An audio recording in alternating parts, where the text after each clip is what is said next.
Hello everyone, it's Kevin Annett, Eagle Strong Voice. It's November 30th, 2021. I received a letter today from a detective in the Vancouver Police Department, and he's most concerned about why Catholic churches in Vancouver are being vandalized, as he put it.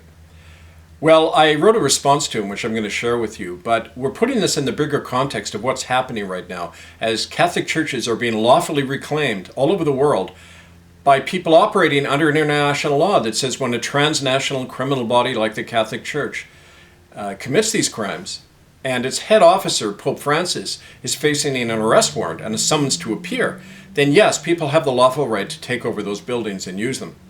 And the denial of justice causes what he calls vandalism. But the bigger vandalism going on against the lives of generations of children is the thing the police have to look at. And so it was with amusement that I received this letter today from a detective in the Vancouver Police, and here's how I replied to him. Here's first of all, the letter from him. Hello, Mr. Annett. I'm a detective with the Vancouver Police Department, and my partner and I have been assigned to look into some of the more recent incidents in the city of Vancouver that relate to the vandalism towards Catholic churches and ongoing protests because of the heightened tension in our society. I noticed in my reading online that you have a background in understanding the residential school history in the province and the role of the Catholic Church. I was hoping you may have time to sit down with my partner and I, or to discuss over the phone if you prefer some of your thoughts on the tensions currently existing and your perspective on them. Our goal is to promote public safety, and of course any understanding helps us to do that. I hope to hear from you. Sincerely, Mike Skoretz with the Vancouver Police. Well, here's what I replied to Mike in writing today, and this went out to all the global media. Dear Michael, hello and thank you for writing. I would be happy to speak to you about the social tensions and conflict caused by unpunished crimes committed by the Roman Catholic Church, including its standing policy known as crimen solicitanus, that requires that Catholics not report in-house child abuse to the police and help to cover it up. That criminal conspiracy has helped cause the death of tens of thousands of Native children in the misnamed Indian residential schools, and intergenerational trauma, suicide, and misery. And the failure of the government, the courts, and the police to hold the Catholic Church accountable under the law has created the outrage and frustration that leads to broken church windows and what you call vandalism. Considering that the Catholic Church is actively subverting the law by withholding from your police force evidence of child abuse in its Vancouver churches, many people are wondering why neither the courts nor your police department are taking action to stop such criminality by the church. Instead, your main concern appears to be protecting their property. I'm sure that neither you or any of your colleagues would wish to appear to collude with criminality, no matter who is committing it.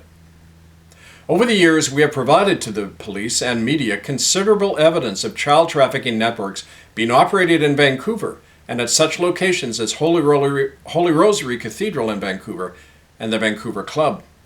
And yet the police have time and again done nothing about it. Such a tacit collusion with a criminal conspiracy to protect child rapists may account for the frustration felt by people victimized by that church that leads to attacks against church property. But surely the systematic violation and the taking of the lives of children by that church is a serious and much worse a crime than the breaking of a few church windows. Under international law, the Roman Catholic Church is considered a transnational criminal organization because of its proven record of laundering drug cartel and mafia money, child torture and trafficking, arms dealing, and systematic and deliberate genocide over centuries.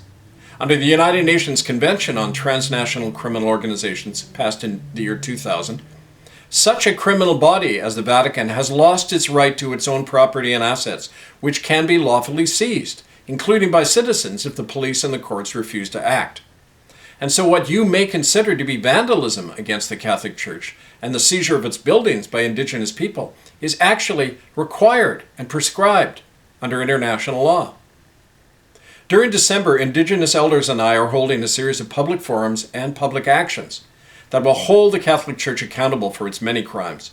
As part of that effort, I will be addressing this matter that you raise in your letter, including on my upcoming global blog radio program this Sunday known as Here We Stand.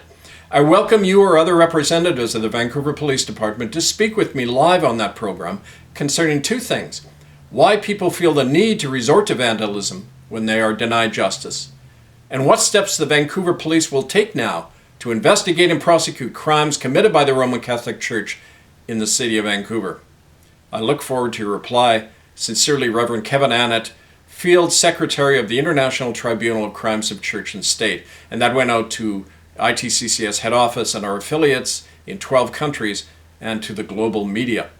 Now, on a final note on that, starting December 18th, there will be a week of action of the reclaiming of Catholic churches all over Canada and all over the world, the expelling of priests, the seizing of their church assets and property, and the reclaiming of all territories seized by genocidal churches, not only the Roman Catholic, but the Anglican and United Church of Canada.